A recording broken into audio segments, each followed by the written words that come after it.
नमस्कार, स्वागत छ कार्यक्रम समय वैशाख 12 2072 मा। वैशाख 12 र वैशाख 29 गएको भूकम्पमा करिब 9000ले ज्यान गुमाए। यस विनाशकारी भूकम्पमा नेपाललाई ठूलो आर्थिक, सामाजिक, भौतिक क्षति भयो। यति मात्र होइन, अहिले गइरहेको पराकम्पनहरूले भूकम्प खेपेकाहरूलाई त्रसित बनाएको छ। हामी त्रासमुक्त भएर जिउन सकेका छैनौँ। यस्तैमा living under the threat of earthquake नामक अन्तर्राष्ट्रिय सम्मेलन सम्पन्न भएको छ। आजको कार्यक्रममा हामी यसैसँग सम्बन्धित रहेर कुराकानी गर्नेछौँ। कार्यक्रमको सुरुमा राख्दैछौँ सम्मेलनसँग सम्बन्धित यो सामग्री। काठमाडौँमा हालसालै Alexander Humboldt foundation Germany, German दूतावास र नेपाल पोलिमर इन्स्टिट्युट NPI को संयुक्त आयोजनामा भूकम्पको त्रासमा जीवन लिभिङ अन्डर थ्रेट अफ अर्थक्वेक विषयक अन्तर्राष्ट्रिय सम्मेलन सम्पन्न भएको छ। यस सम्मेलनको उद्देश्य र यसको महत्त्वको विषयमा प्रकाश पार्दै doctor Annie Kermer. Well, the conference is funded by the Alexander von Humboldt Foundation. That's a German foundation supporting academically excellent scientists. First of all, by coming to Germany, doing research in Germany, but after they have been coming to Germany, going back to their home country, they're still Humboldtians. And so as a Humboldtian, they can, for example, do a conference like this, organize a conference like this, to look at the earthquakes from all different sides, from the real geological sides to the political adaptation side, and to have some very good scientists from Nepal and international scientists network here and discuss about this topic. For the Nepalese scientists, it's very important, as everywhere in the world, to network among each other. As a scientist, sometimes you tend to just focus on your own research, not looking to the left or the right. So if you're a seismologist, for example, you just look at the seismological aspects of earthquakes. Political scientists, you just look at the political aspects of it. And so this conference brings together scientists from all these different disciplines, so they get to talk and they get new ideas from the other disciplines, and that's not only within the scientific community of Nepal but internationally. So I think it's both sides that really get something out of it. And well, the general public, we hope that, or it would be very nice if one of the outcomes of this conference would be like a statement or even a resolution, giving some small advice to what from a scientific point of view could be done to now handle this gone earthquake, Oka earthquake, and be prepared for maybe another earthquake. Nepal भूकम्पीय जोखिमयुक्त देश हो। यहाँ फेरि पनि भूकम्प आउने सम्भावना रहि नै रहेको छ। त्यसैले जनमानसले यसको सामना गर्न पूर्व तयारी गर्न आवश्यक रहेको बताउँछन्। सम्मेलनमा Why aren't earthquake hazard maps better भन्ने विषयमा आफ्नो कार्यपत्र प्रस्तुत गर्ने Northwestern University, United States of America का professor Seth A. Stein. We are, as scientists, we are interested in trying to understand where and when and how big future earthquakes will be. We cannot do that very precisely because the Earth is a very complicated system. But what we do know is that big earthquakes will happen in Nepal. They will be much bigger than what we saw last year. And so perhaps the most important thing to understand is that even though we cannot tell you exactly when they will happen, people have to be ready for them.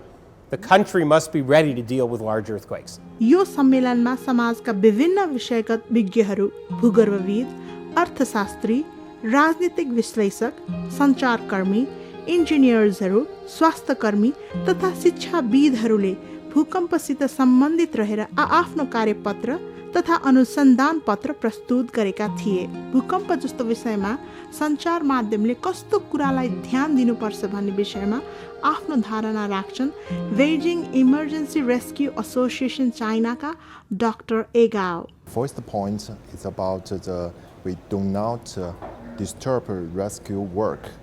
Our journalists normally like to catch the emergency pictures and videos, but it's not a good idea to pursue this kind of news, because it's maybe disturb the golden 72 hours rescue. It is the first point. The second point is about the premier science of the interviewees. Before the interview, we have to communicate with the interviewees if they agree to accept the interview. That's the second point. त्यस्तै गरी can we prevent structural failure under earthquake भन्ने विषयमा आफ्नो कार्यपत्र प्रस्तुत गर्ने German professor उवे डोर्का भन्छन्. The first thing is, of course, that your current buildings here are very vulnerable to earthquakes. You all got a feeling for that now in these last earthquakes. These earthquakes were not very strong. You have to expect much stronger ground shaking. And for that, you need earthquake-resistant structures, whether it's a one-story structure or it's a 10 or 15-story structure. We do have structural concepts for that, which are very robust, and people need to know about this. These structural concepts are around for quite a while. For example, reinforced masonry has been used in many countries, and it's simple, and it's less expensive to build in the way people build right now with their reinforced concrete frames and the masonry infill inside. Compared to these more robust structural systems, what I see here today in Kathmandu and any place else is more expensive and is much more vulnerable. So people need to know about these robust and more economic structural concepts. And the other thing is, Nepal, of course, has a long history of earthquakes. And people in Nepal were excellent engineers, especially you can go back like into the 7th century. We still have structures around where you see these structural concepts, and they have been conceived with earthquakes in mind. So some historic technologies, especially for low-rise buildings, should be revived. Some of it has been forgotten, or it's not being done in the way it should be done today anymore. But they are there, and especially the low-rise structures, like the 1 to 2 story structures, traditional structures, can be made earthquake safe with these traditional technologies. And again, this is something that should be demonstrated to the people, and people should know about it.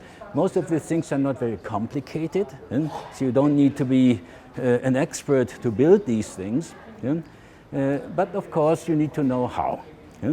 So people should have demonstrations like having these buildings on a shaking table. There are large shaking tables. You can look at the website of E-Defense in Japan, which is the largest shaking table in the world. They can put 7-story buildings in there. So why not, a couple of buildings in the traditional Nepalese style, and then a robust structure like you would build here in Kathmandu, and put them on the shaking table to demonstrate to the people how resistant they are to large ground shaking. मेक्सिकोले प्राकृतिक विपदलाई कसरी सामना गरेको छ र विपदबाट मेक्सिकनहरूले के सिके भन्ने अनुभव हामीसित बाँड्छिन् professor Arciniega Alexander. Our experience was based on many other earthquakes that we have been experiencing since many centuries. Mexico City is 300 kilometers away from the coast when most of the earthquakes occur due to the subduction zone. And that earthquake was 8.5, and many collapses of edifices, like 6,000 around of buildings with different conditions. Some were brick buildings, some were adobe, some high buildings with around 6 floors in height were damaged. So one thing we learned and we proved that is the soil of Mexico City is very complex. There are very important effects of amplification due to the conditions of the soil. That is lacustrine soil, and is the city since the 30s, 40s has been divided in 3 zones. That you have the hill zone, transition zone, and the lake zone. and maximum amplifications could be 500 times the amplitude that is recorded in the source. So we have been learning how to live in that dynamic planet where we have earthquakes every day. So when this earthquake occurred, one of the most important things that society understood that we have to inform people. And education is one of the best and the most important thing we have done since then. So every school have a specific, that's an example for schools, a specific training for have simulacros, for instance. They have to practice that at least once a month, and teachers also have to learn what it means to and how to transmit the information, how it means to live in a country where earthquakes are an everyday thing. So after 30 years, children now and the different generations know exactly what an earthquake means, what the earthquakes happen, what is possible to do when an earthquake is occurring. सम्मेलनमा क्षति न्यूनीकरणका लागि विभिन्न विषयका विज्ञहरूको संवाद र सम्मेलनबाट आएको उपयोगी सुझावले भूकम्पीय जोखिमबाट हुने क्षतिलाई न्यून गर्न लघु तथा दीर्घकालीन नीति निर्माणमा नेपाल सरकार र यसका विभिन्न निकायहरूलाई उपयोगी हुने कुरामा विश्वास गर्दछन् आयोजकहरू। यो सामग्रीपछि अब यस सम्मेलनको विषयमा विस्तृत रूपमा कुराकानी गर्नको निम्ति हामीले स्टुडियोमा निम्ति आएका छौं नेपालको लागि जर्मनका राजदूत म्याथियस मायर, त्यस्तै गरी प्रोफेसर डाक्टर रामेश्वर अधिकारी र professor doctor Jon Karl. I'd like to welcome you to our program today. Honorable Ambassador, let me start with you. The International Conference on Living Under the Threat of Earthquake was recently concluded in Kathmandu. This was organized with the joint initiative of our professors and with support from Humboldt College and the German Embassy as well. What do you think were the main objectives behind holding such a conference? And in an overall aspect, how did you find the conference? Yes, first of all, let me say a word to the situation as it was last year. I was in the country at the time, and I felt with the people when these very sad events happened, and there were lots of destruction. People had to die, had to leave their homes, and it was a complete disaster atmosphere, added by also bad weather conditions, because I still remember it was raining at the time. So we all felt the misery of the situation and the pain of the people. Since then we have seen that it was not the last earthquake here, but we have seen aftershocks. Even yesterday we had an aftershock, and we said we cannot just take it as an event, try to work on this event and do the best with humanitarian aid, what we offered to the country, but we had to make more awareness in the people, in the population, how to deal with these disasters and be better prepared for an event like this in future. And so that was a good occasion to get in contact with scientists from Germany, from Nepal, who already since some time work closely together, and find out what could be done in form of a conference and public awareness creating event. And that was the beginning, the start of this idea, and then both of the scientists here, the professors here, they took care of this idea, and we are very happy and glad that this could take place. Professor Adhikari, staying in the same line of question, this conference was held in Nepal. Why do you think it was important for it to be organized, particularly in Nepal? Right now, we are talking about the earthquake. This is what happened last year in April in our country, one of the reasons. And it is mainly important for the academicians of the country who are working on this field, and also for the politicians, and also those engaged in various other activities, that we have to take some steps so that we will be better prepared in future to tackle with the problems that comes together with different kind of natural disasters, including earthquake. So therefore, for the purpose of the preparedness to get ready for these kind of things when it happens, in the future. This is one of the purpose. And the second thing is also, this is now, we also saw during the earthquake that there was a lack of education also for the school children. And because of that, many people lost their lives. So now it is necessary that we also go to the schools and also the universities, that we provide good education, to good instructions, so that the people would be able to save their lives. Experts from all over the world also come to Nepal. They will also learn how the things are happening, what kind of situation can come if disasters come in countries like ours. So this is also the opportunity for them, and for us this is the opportunity so that we can learn from Pakistan, from other countries, India, also where there are cases of such kind of disasters. So to exchange the knowledge so that we can take good steps in future. Professor Dr. Jon Kröll, in the conference you talked about a term, geotourism. To a layman, how would you explain this term, geotourism, in simple words? Geotourism is a special part of tourism, which is related not only to rocks, but to landscapes in general, all questions around how they form and what does it mean for our culture, our way of living, for example. Rocks are the basis of everything here on Earth, more or less.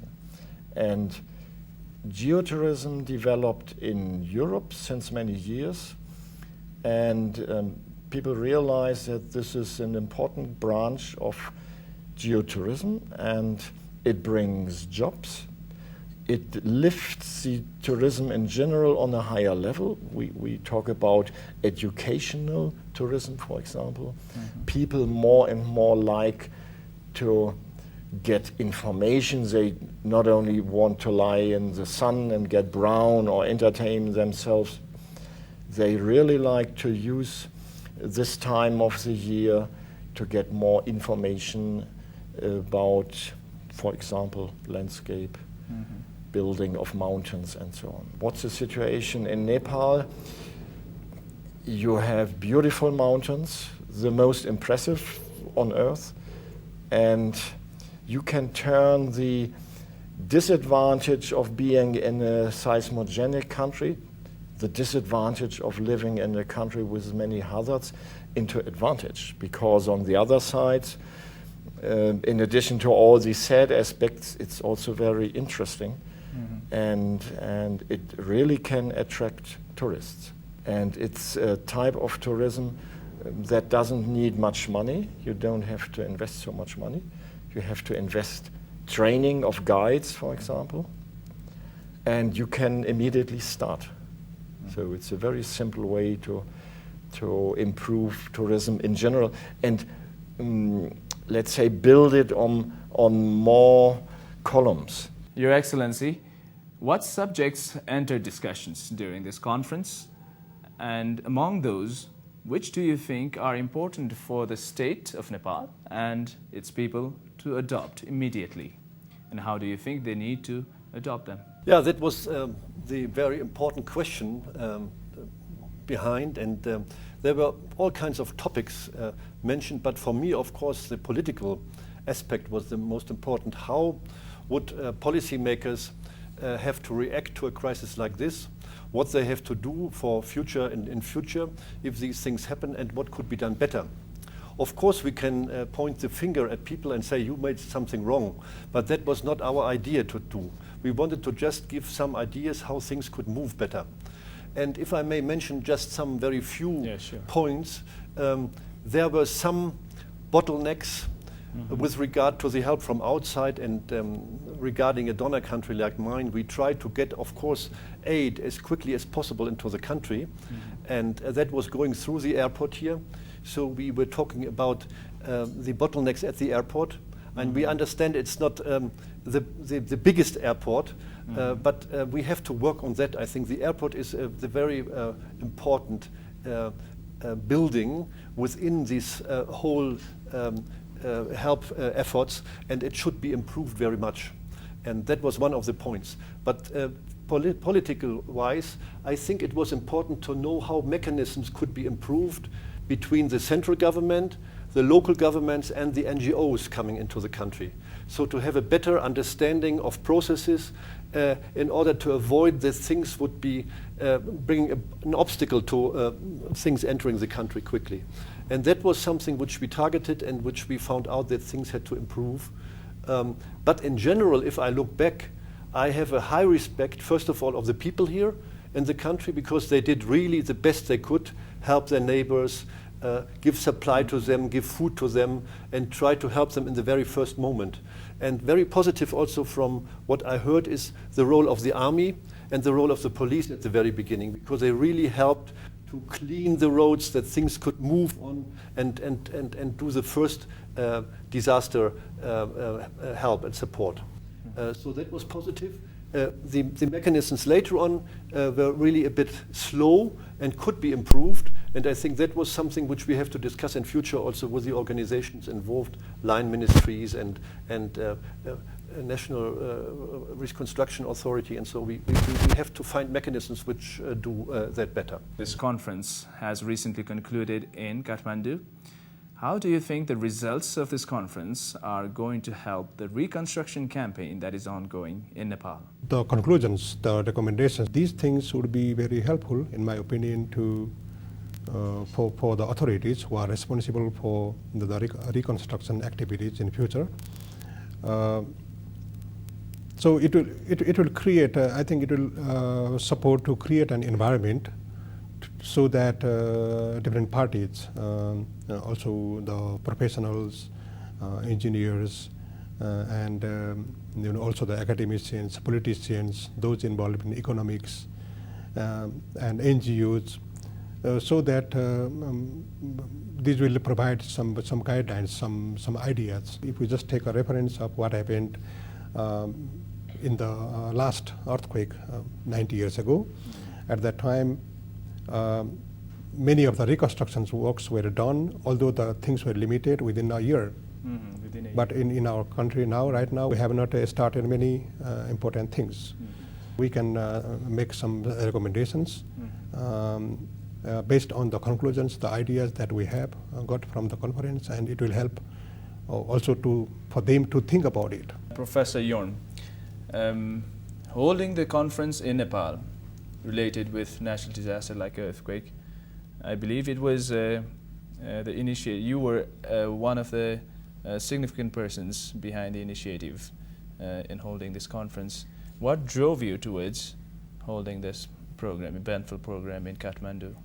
Well, as I said, I know the country since 1987. I like the country. I love the people, really. And I was here during the earthquake. Right. And of course, that gave the first idea to say, well, we need to have some type of meeting, not so much focused on the scientific aspects of the earthquake, but on everything related to that, from medical aid, technical aid, all questions related to administrating such a situation.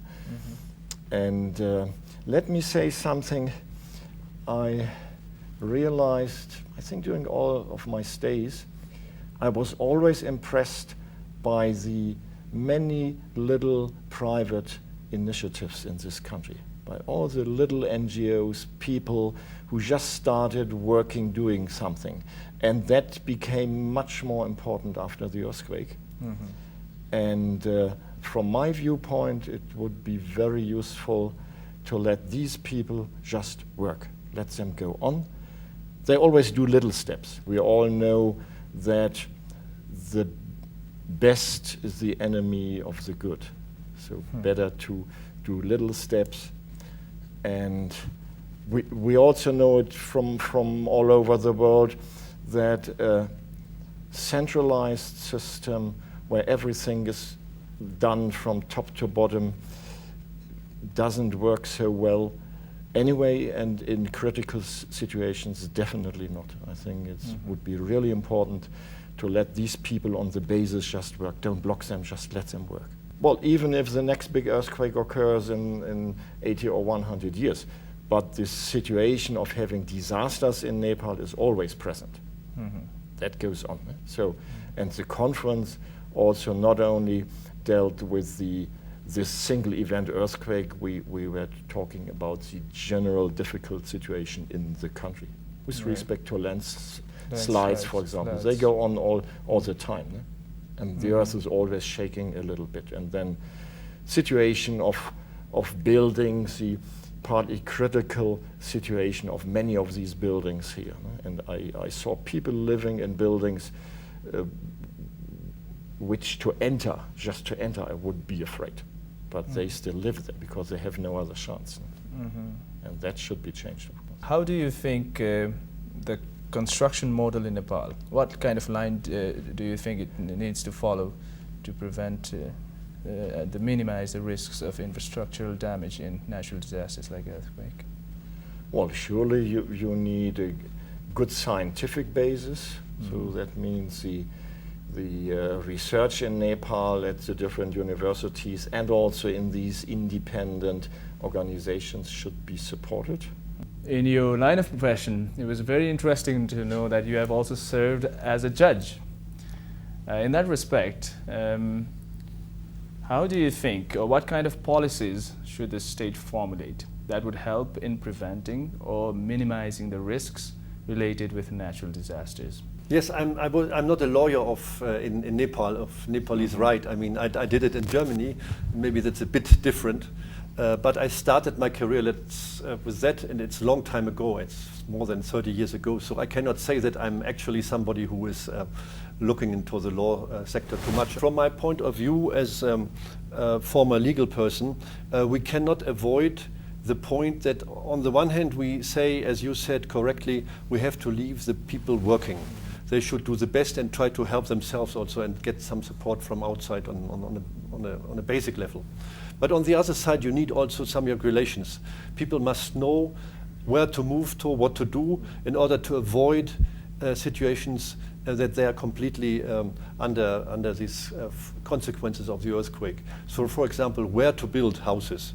They need the advice from some academicians, from scientists to say, well, there is not so safe. We would recommend you to go to another place. So the government should have an influence on that, because the people themselves, they will not decide like this. They don't have the knowledge. So the government should give some incentives to say, well, we give you the chance to settle in another place. You get new accommodations, and you get the let's say the means to do that also. This is one aspect. Right. Then also how to build the houses. Of course, everybody wants to have almost the same, maybe a bit better way of his own house. But this is also the question: how should the construction be? I mean, what kind of material you take, what is tested best, and so. And it's not only the persons themselves that can decide, because this is also a bit nowadays a bit more scientifically.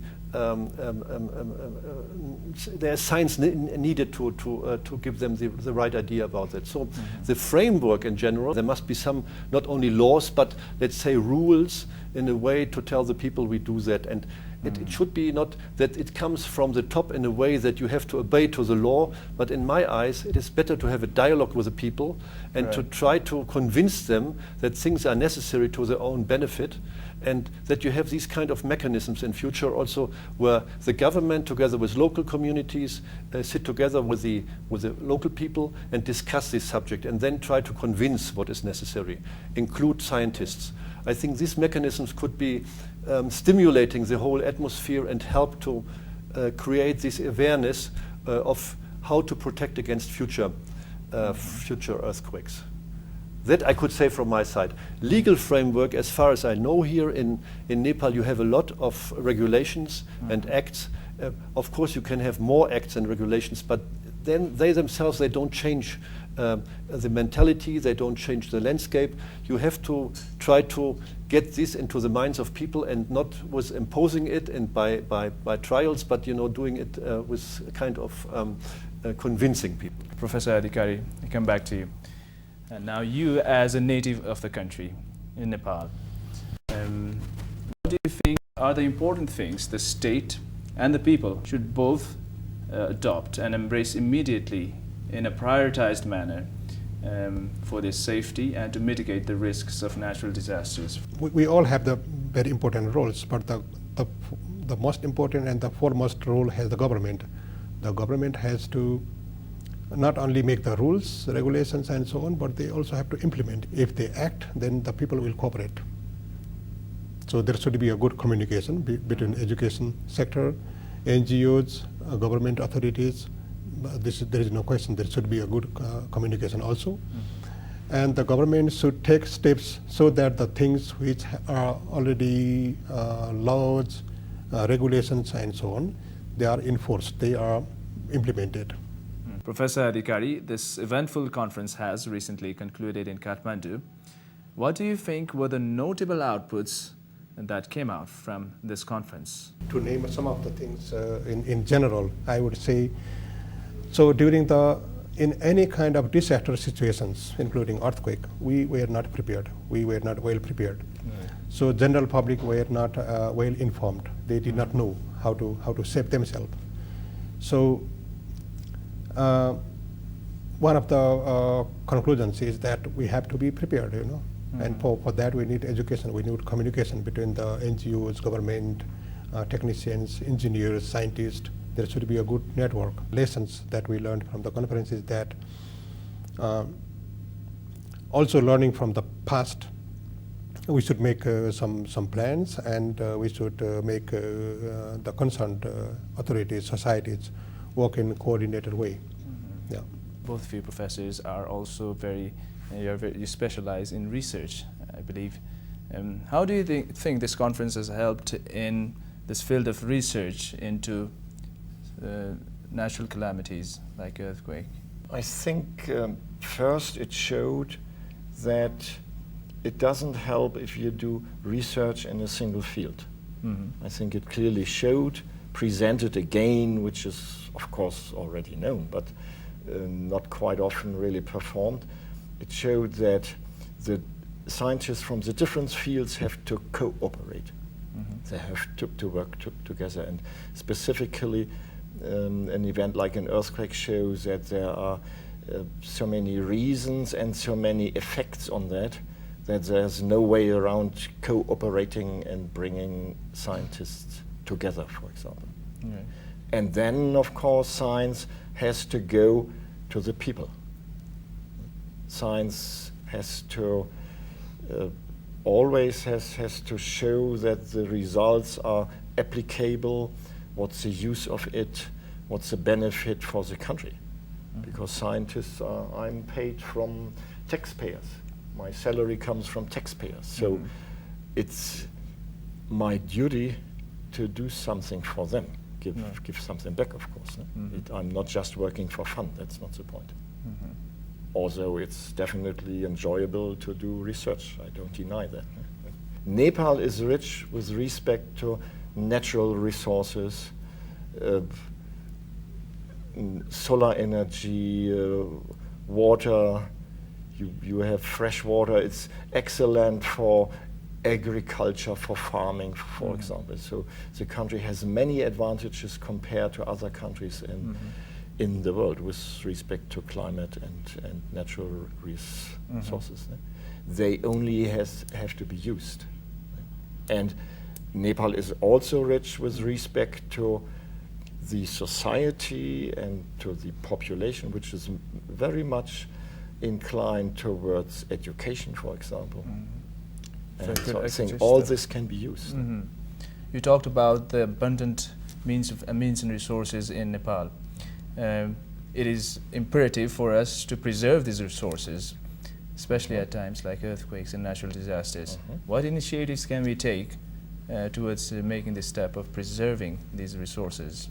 Well, if you think about the natural heritage, yes, the destroyed temples and pagodas, for example, we discussed that, of course. And one general agreement was that we should be careful in going on. So not now just rebuilding them in a big hurry in an earthquake-safe way, or putting a lot of concrete in, or metal constructions or something like that. Be careful. This country is so old, and it doesn't matter if we go with respect to that relatively carefully and investigate the situation of these buildings, partly destroyed buildings or buildings in danger, and then see what can we do. This cultural heritage, of course, has to be preserved. Remaining on the same note, Honorable Ambassador, was the conference in any way helpful for for coming up with anything for the state and the people to do anything towards preserving the cultural heritage? I think that doesn't need a conference to do that. I mean, we Right. are doing it since some time. I can say in Bhaktapur we do it since the 70s. We have really done a lot to preserve the natural environment, the whole system of sewerage and water distribution system in the old city of Bhaktapur, and we have preserved some of the temples. So we cannot only say that we should not take modern means, we should also include modern means in that. We build for tourism, and you mentioned this word, because some people are very urgent in trying to get tourists back. And when I look to people living in Changunarian, they all say, well, when are the tourists coming back? And they will come back only if the houses are built again in a way that it's the old, let's say, village they have lived in, and also the temples are restored. Otherwise, I mean, if it's closed, the whole temple area, it will not be accessible to tourists. So there is a kind of tension between, let's say, the needs of tourism to get the people, get income to the people again, and on the other hand, try to preserve the natural sites. And there we have to find the balance in between, and try to do our best not to destroy the old, and you really mentioned it very well, the religious character of the buildings, the old way of constructing it. I think whatever I heard here from friends of mine is that it's not the construction itself, it's the maintenance which is the most important. So if you have an old building, also for the future, you should tell the people that they should maintain their houses. I think the important note here was expediting the work towards reconstruction, but at the same time being careful with preserving. I'd like to stay with you for one more question, Honorable Ambassador. In the future, what prospective programs and what kind of projects do you think the German embassy can coordinate with the Nepali government towards preserving and minimizing the risks of natural disasters? We have a long-standing cooperation with the government here in Nepal in mainly 3 sectors, at least now, because before we had also other sectors, but now it's the health sector, it's the energy sector, that means energy, all kinds of renewable energies, and also energy reducing energy consumption in a way that it's reasonable. And then we have, of course, to restore old houses and restore the infrastructure of villages and towns. And this will go on. And in these 3 domains, we will always work together with our Nepalese colleagues. There are already some contacts, long-standing contacts, and we can then, by the dialogue with these relationships, we can, within these relationships, we can try to promote the awareness of how things could be better built, how we can preserve ourselves for disasters to come. Thank you all for giving us your valuable time. भूकम्पीय जोखिम कम गर्न र disaster management जस्तो महत्त्वपूर्ण विषयलाई सम्बन्धित सबैले गम्भीरताका साथ लिन्छ भन्ने विश्वाससहित कार्यक्रमबाट आजलाई बिदा चाहन्छु। नमस्कार।